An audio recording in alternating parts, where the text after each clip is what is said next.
Welcome to Inside Automotive with Jim Fitzpatrick. Hey everyone, Jim Fitzpatrick. Thanks so much for joining me this morning here on CBT News.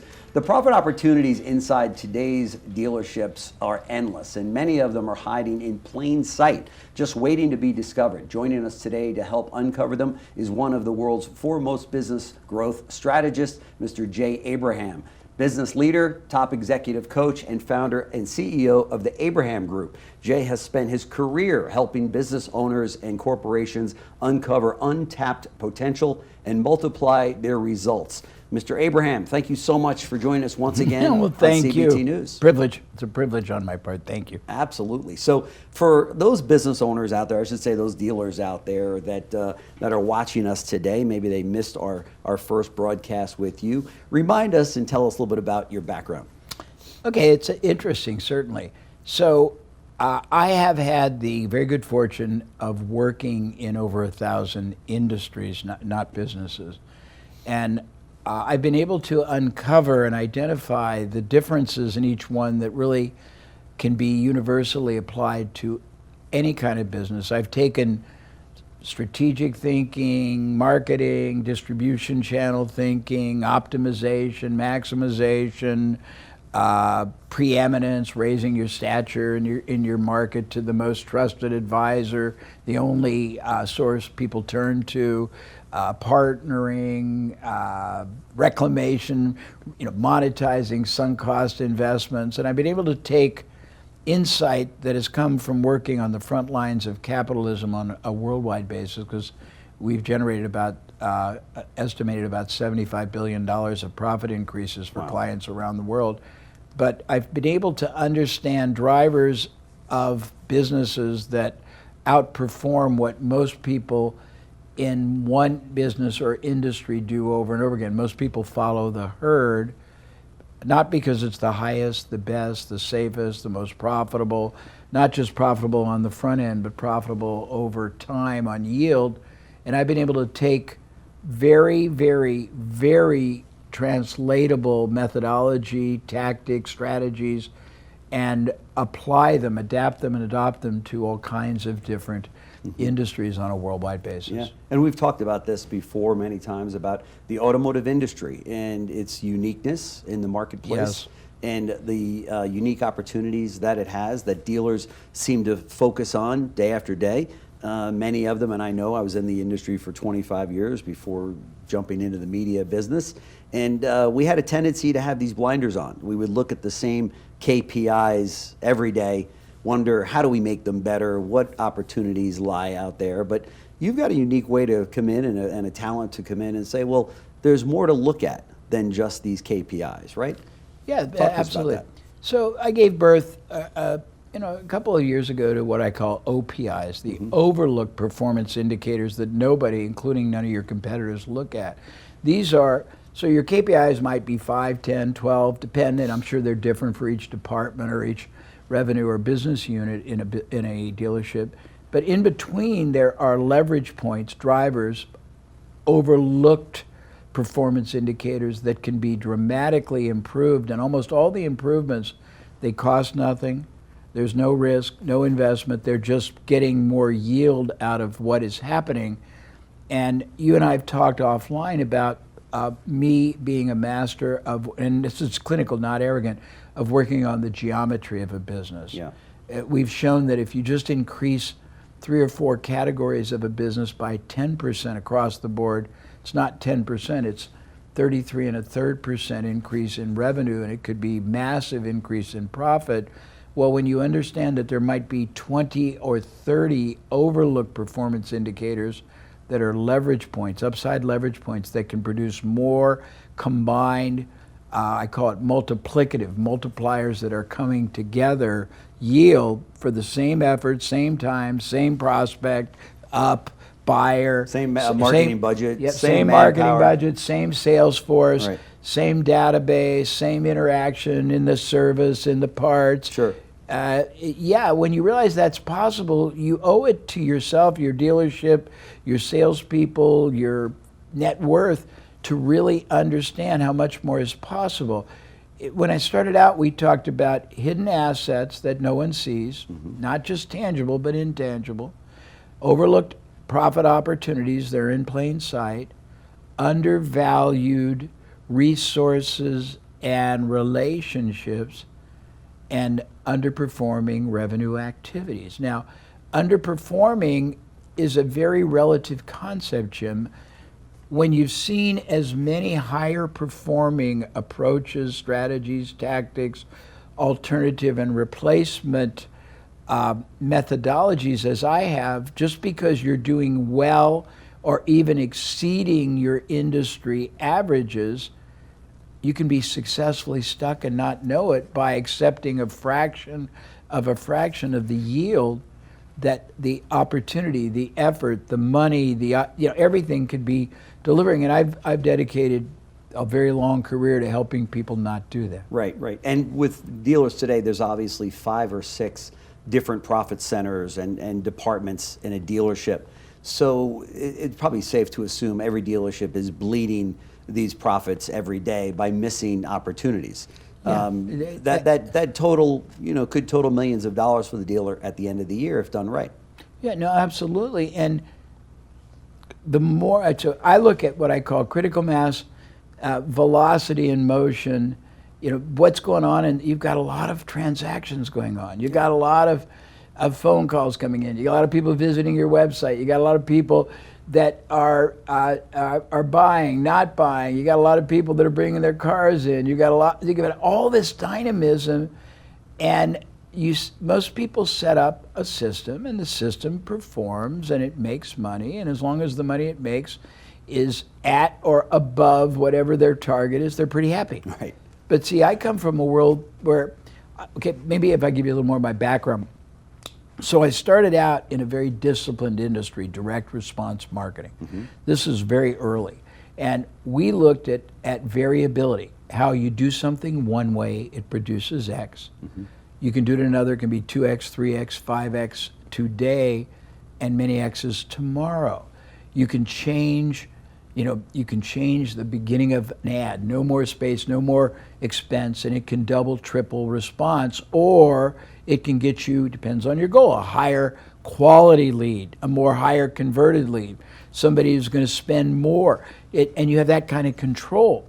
All leads, all sources are not worth the same, and yet they're treated the same. Yeah.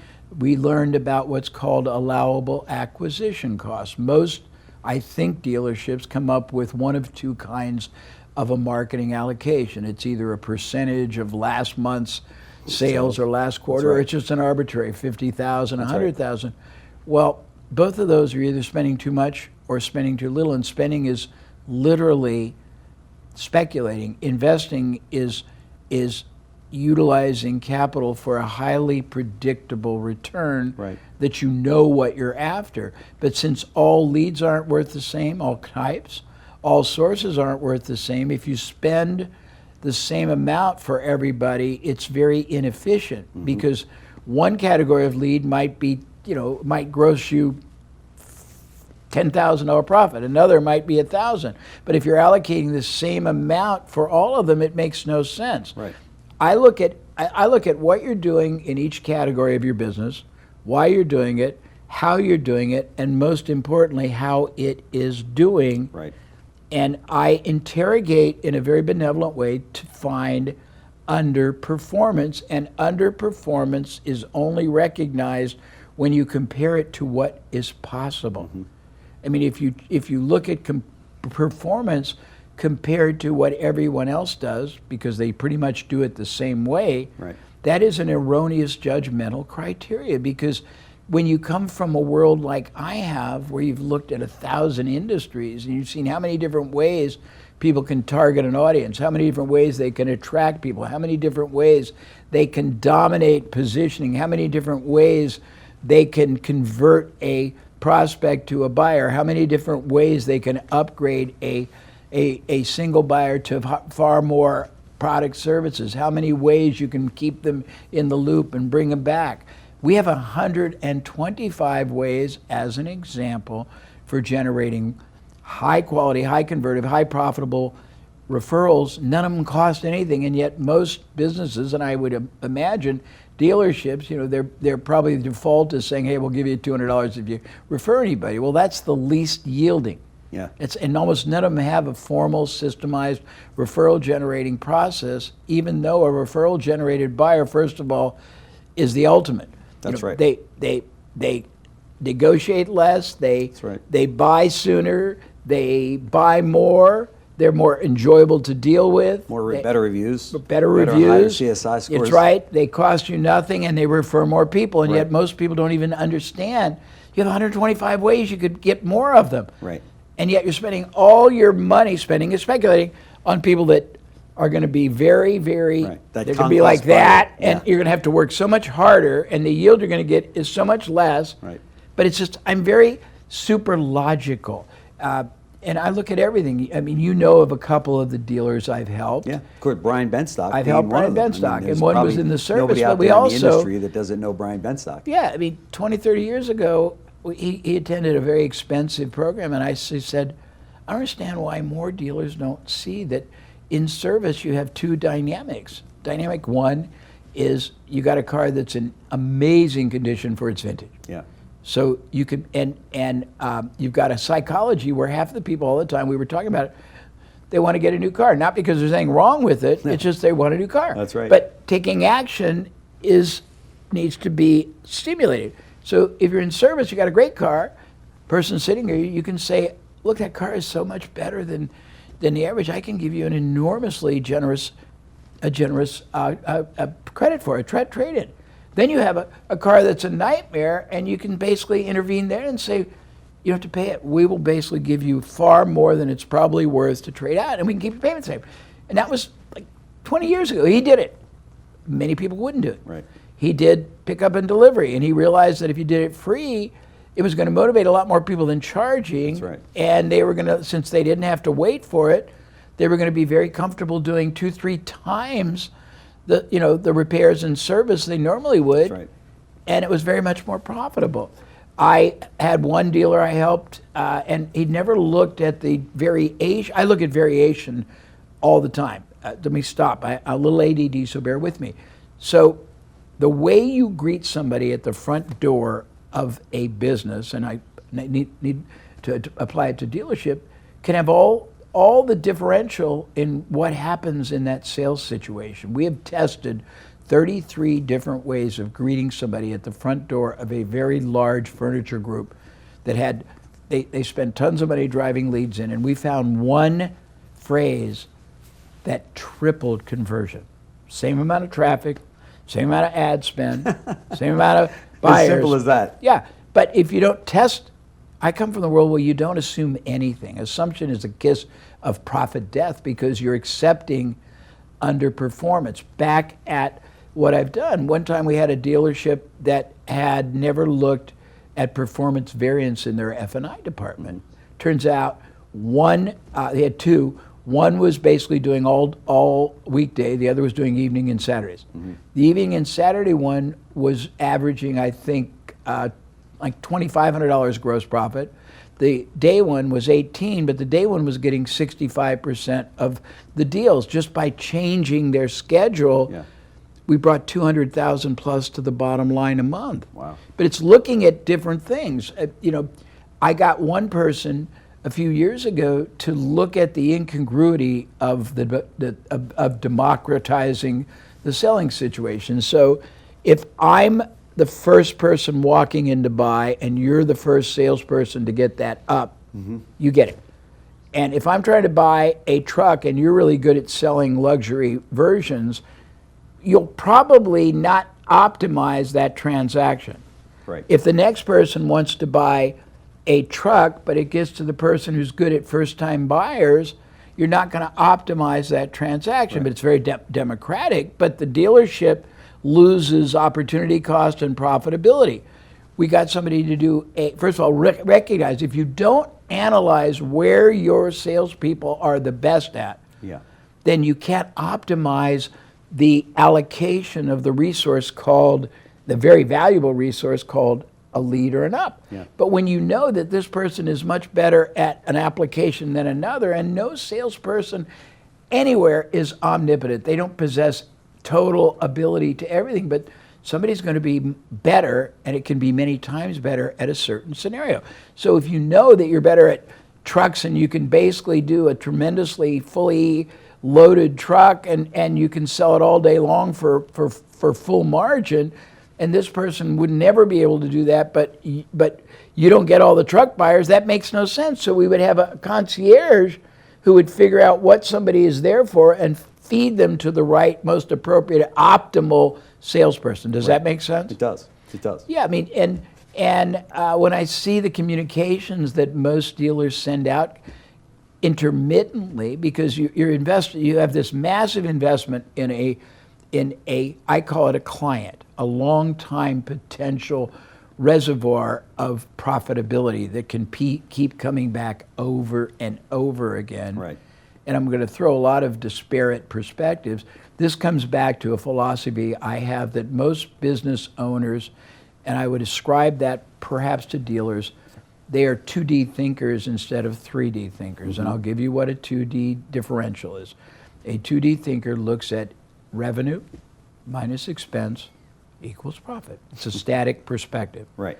A 3D thinker is playing a much more dramatically sophisticated long game. He or she is looking at yield. What is the yield we're going to get today and ongoing from that lead, from that buyer, from that source, from that distribution channel, from that referral client? And we don't even look at referral clients. If you have a buyer who's referring 5 people a year to you and you got another buyer that's not, you should allocate far more attention to that one that's doing 5, because what if you can turn that 5 to 10? Yeah. What if you can turn that 10 to 20? Right. Nobody looks at that. Nobody who's got, and when you have a parts department, there's so many ways to expand that, your distribution channel, you're buying. And I just look at all these things and I'm like a kid in a candy store on the outside with my nose against the wall going, man, you don't spend a penny more. You just have the chance to get a lot more out of it. And I come from a world where that's what we always do. We look at how to engineer breakthroughs that cost nothing but produce a ton more. And when they combine, it becomes geometric. I don't know if that's too complex or... No, I think it's simple. For the dealers that are listening to us have this conversation, as I said earlier, we do have our blinders on, and we've run the business maybe the way our folks ran the business, if in the event it's a second or third generation, or maybe it's the way that we were brought up in the business or trained in the business to say, look at these KPIs and focus on those, and that's what we've done, and that's what we do each day. We don't really come into it with that kind of a mindset that you just mentioned to say what else can happen in the parts department to expand our market? What else can happen in the area of used cars to expand that, or in service? I have a fascinating story, and it's not going to be universally applicable, but there are derivatives. So during COVID, I had a client I made many 7 figures extra for through a strategy that paid off. And he was a great client, and I said, I'll tell you what, just get me a hot sports car instead of giving me a bonus on it. And I wanted an Aston Martin, and when he found out it was going to be $400,000, he flinched a little bit. So I said, okay, let's find some a few years old, because I just have a lot of cars anyhow. Sure. And so I started calling around, and I called dealerships all over, and I called a dealership that had Aston Martins, and I was looking at some really cool 1 and 2 year old. I called one that had Ferraris, and I called one that had Bentleys, and I called a bunch of them, and they were curt to me. And here's a guy that most people that buy those kind of cars have a lot of cars. Sure. And people have a lot of cars. If you're not a collector, you're basically what I would call a transitory car owner. You have lots of them and you get tired. Yeah. I always have 5 cars, but never the same after about a year because I get tired. Yeah. Right now I've got a Aston Martin, I got a tricked out Maserati, I got a Range Rover, I got a Porsche, I've got a G-Wagon. But a year ago I didn't have half of those because I got bored. Yeah. And you would think that somebody in that high end would know that somebody trying to buy that kind of a car is it's sort of it's a giggle indulgence, and he probably or she probably has a lot of other cars, and they're going to keep doing it. So would you follow up on that since it's a $300, $1,000? Of course. And it's probably not a $2,000 margin? Right, no, of course. Nobody Of ever course. called me. No one ever called you? Nobody called Wow. me. No, not one. And I probably called 30 dealerships. And I'm just fascinated that the sunk cost investment you have, people don't understand. I look at a business like a hedge fund. A hedge fund has a portfolio of investment classes that are there for different purposes, yield, and they have risk. And you're allocating opportunity cost, resources, all kinds of things. If you don't know all the areas you are investing in, tangible and intangible, the yield you're getting and the risk you're taking, the odds are very high you're misallocating. Right. You're putting too much into something low yielding. But for example, in those examples I just gave you, a dealership would spend money on advertising. A dealership maybe only pays minimum wage to the salesperson, but a salesperson is investing, depends on how you look at, speculating or investing with a known return, time with me, opportunity cost. To make more money. Well, I mean, that's theoretically. So those two investments that are tangible and intangible, money for the ads, probably a third party that had to manage it. So now you got two monies, advertising and your agency, digital marketing guy, and maybe your agency. And then you got your salesperson who invested, and we didn't make a deal because the car sold. Right. But he invested in a known person who has 5 cars at any time. Average car is probably 150 grand or more. Probably going to change cars every year or 12, 15 months. Would you consider that something to never follow up on? Yeah. No, that investment is a sunk cost. If you had your portfolio, your private portfolio, I'm looking at you as if I'm talking to a dealer, entrusted to a wealth manager, and every year they were going more and more negative, how long would you leave that money with him or her? But that's the analogy I make. Right. So you have all these activities, you have all these methods of targeting the audience, and everyone's doing it the same way. So you're competing in the same way against the same people, and there's usually no distinction. Right. You've got leads coming in many ways. They come in online, they come in on the phone, they come in here. We created a concept called the operating in the exponential zone. It starts with when you talk to somebody. One way of talking to somebody produces no effect. Another way, same time, same effort, can be massive. Give me an example. Stand up for a minute. This is going to look a little weird on your camera. If we were meeting, shake my hand. Hi, Jim. Hey, how are you? Good. Is that meaningful? Do it again. For a moment. Hi, Jim. How are you? What a pleasure meeting you. Yes. Do it again. Big difference. Do it again. Yep. Hi, Jim. It is such a pleasure. I've heard so much about you and your family. Yep. Those two more meaningful? No question about Did it. they take any more time? No. Sit down. Nope. So we also, I do all these things. I look at all the soft skills, all the leverage points in a transactional process.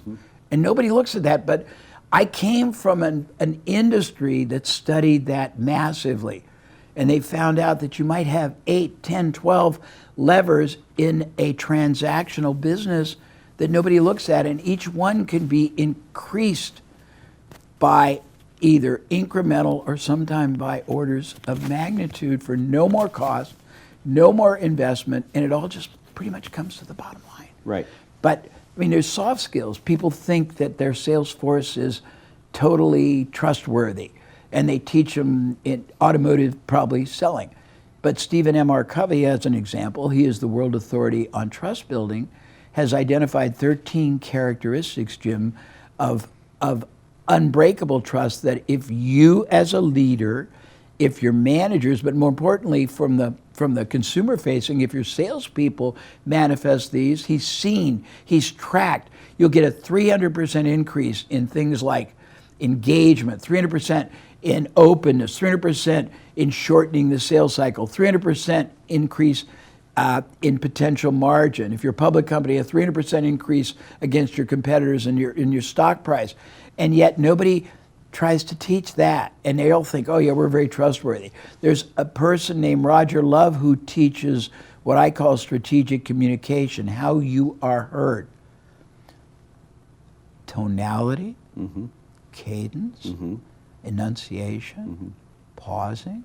And then he's shown that when you really command that kind of qualitative, not arrogant authority, it enhances the result by measurable amounts. There's somebody else that teaches how to be interesting. We've talked about listening. Almost nobody knows how to listen. Right. Almost nobody asks people their origin story, even though things like that basically bond somebody, open up trust, make them so invested in you that they need to go forward to get a psychic return on that investment of opening up. I mean, arguably, we have 97 categories we have given birth to of what we call exponential bottom line performance. Everyone talks in non-car circles about a 10x moonshot, and they're always talking about it, and it's achievable, but it's very much more dangerous. First of all, you got to find experts that are usually going to be done technologically. Yeah. You're going to have to put a lot of money together on the experts. They're going to have to work together. They probably don't know your field. You have to pick the right initiative. It's going to take longer, cost more, do less when it's done, like building your own house. You're going to have to fund it either by cash flow, by borrowing, or dilution of your ownership. And I always say, why do that when you can multiply the bottom line safely? You can get 10x bottom line moonshots. Now, you're not going to get it instantly, but you can get a lot more yield out of what you're doing, where you're doing it, how you're doing it, who you're doing it with, and what comes in. Yeah. That's an asset. If you don't look at it as I'm spending, everything you do, you should be doing for a yield. And if you don't know the yield you're looking for, you should reconsider it. But a lot of people know their yield, but they don't understand how they are, let's see if I can say this correctly. They are ascribing the yield to everybody, and everybody isn't worth the same. As I said, that's a good point. You'll find that certain leads deserve a lot more investment than others. Yeah. Because they're worth a lot more. Yeah. They're going to convert a lot more. They're going to refer a lot more. Yep. They're going to buy more often. Yep. I don't know if that helps. It does. And you know what we're coming off of now, you know, COVID was 5 years ago, but there was a good, 2 to 3 year run. Absolutely, I get in profitability for dealerships and sales and what have you. That was a good thing. It was also a bad thing because we just focused on those areas of the dealership operation, all profitable: sales, service, finance, body shop, and what have you. And we said, hey, the money's there. I mean, the profits are there. Yeah. We're doing great. All of a sudden, when the gross profit started to come down, margin compression seeped back in, affordability went up, almost $50,000 or $50,000 for the average price of a new car. All of a sudden, dealers said, wait a minute, we've really got to now drill down in every single area of the dealership and take a close look at how we're achieving those profits and how we can do more. So now the industry is saying, okay, we've got to take a look at this, and there's got to be these other areas that we can focus on to squeeze out more profits. And what you're talking about is really doing just that. Yeah, I would really. Because in good times, as you know, bad habits can. Well, I mean, can it's form. Most people get very. And perhaps deservedly complacent during good times, but Sure. You should always interrogate yourself. You should. I mean, it was interesting. The late Peter Drucker used to say, if you're not continually committed to making your current thinking, your current business models obsolete, you can make certain your competitors are committed to do it for and to you. So yeah, right. But I think you need to look at all the assets that you are not valuing on your balance sheet, because those are sometimes far more profit potential than you can even imagine, and they don't cost you anything else. That's right. But the yield they can give you, and I also think you should understand preeminence. I'll give you a little quick insight, and then I don't want to be too tangential, but I gave birth years ago to something called the strategy of preeminence. It's how you elevate your stature above everyone else on whatever criteria your market will best judge, value, and trust. And one of the keys to it is how your people think about the relationship with the buyer. Mm-hmm. If you are transactional, and I'm here to sell you a car and then move on to the next person, it's one thing. If I, in my mind as a sales professional, see the enhancement that the transaction I'm going to have with you is going to make in your life. I can see you and your family enjoying this convertible on a summer day. I can see you and your kids enjoying this van and being safe and going on trips. And I'm living in a world of understanding it in the future, not just in this transaction. The power that evokes intangibly in my countenance, my communication, my whole approach and how I deal with you has so much more authenticity. Mm-hmm. So I mean, there's just a myriad of factors, of forces. One of the things I always say of a leader in any business, and I'm sure it's whoever the dealer or the dealer's top management, you are paid to think, but you're really not. You're paid to outthink. Mm-hmm. You're paid to outthink, mm-hmm. outmarket, mm-hmm. outsource, good point. Out-convert, yep. out-retain, out-deploy. All the ways you can make an asset pay off many more times and for longer. And if you're not constantly questioning what everyone else does, there's a fallacy. I would make one more point and then I will that. I would think in a dealership the concept of best practices is very prevalent. Yeah. I believe there's an inherent flaw in the concept. So if you're the first dealership or the first early adopters to embrace one, you have a short-term window of advantage, no matter what the practice is, whether it's converting somebody in the finance, whether it's marketing, digital, whatever it is. But sooner or later, everybody learns the same best practice, so it just becomes standard operating procedure. You have no advantage, and if you're constantly following the herd and doing what your industry does, there's no breakthroughs possible. If you look at breakthrough thinking, one of the things that I accidentally uncovered, they don't come from inside, they come from outside the industry. We talked about this offline.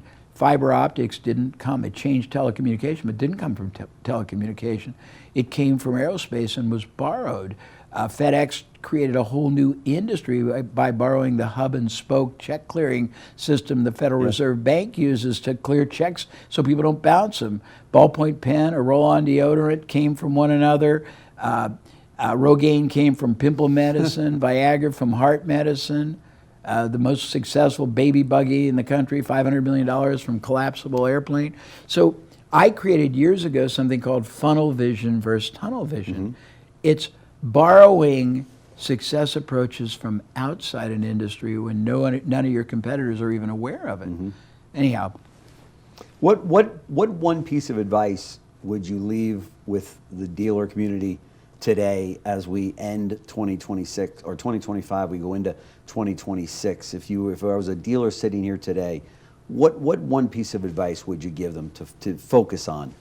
The easiest way to multiply the performance of everything you're doing is to constantly test the way you're currently doing against alternatives, because normally when you do, you're going to find higher performance in everything you do, and everything you do, 10-15% higher performance will combine to put a ton more on the bottom line. Yep. Jay Abraham, thank you so much for joining us here at CBT News. Thank you, Jim. Inside Automotive. I know that our dealer community will get a lot out of your visit with us today, so thanks so much. Thank you. Thanks for watching Inside Automotive with Jim Fitzpatrick.